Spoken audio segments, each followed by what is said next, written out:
Nampiray kosa ankehitrindry ny boky enti-mampianatra ny Kabary nivoaka tamin'ny fomba ofisialy androany tokoa mantsy ilay boky nampitondraina ny lohateny hoe ny Kabary mitahiry fahendrena lova sarobidy izay sanganasan'i Rado sy Fanantenana moa ity boky ity.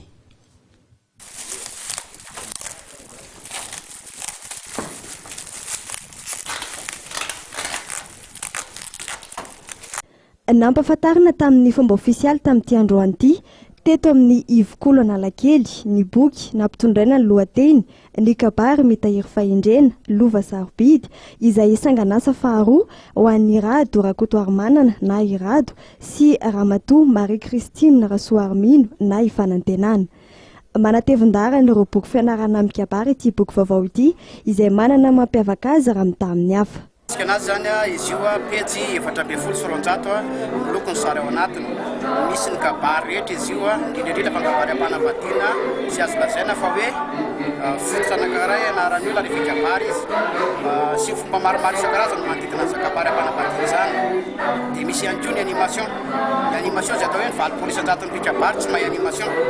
Nefa dia nizahanay mba asiana animation anatiny dia fiaino ao anatiny. Io koa sy ny Kabary amin'ny sehatra maro isan-karazany misy koa ao anatiny. Io ihany koa ny Kabary ankaratsiny ary indrindra fa ny ahiteny azo alovana an-tsehatra misy ao anatiny. Naharitra roa taona ny famolavolana sy ny fanoratana ny boky.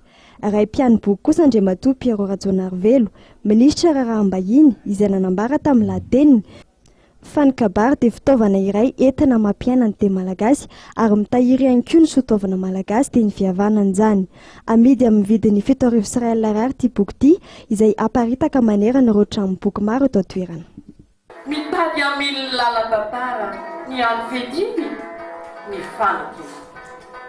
Soa ihany fa teo ny Fanantenana fa raha tsy zany dia be ireo tsy tany ka ny famoiza-po no zo iereny.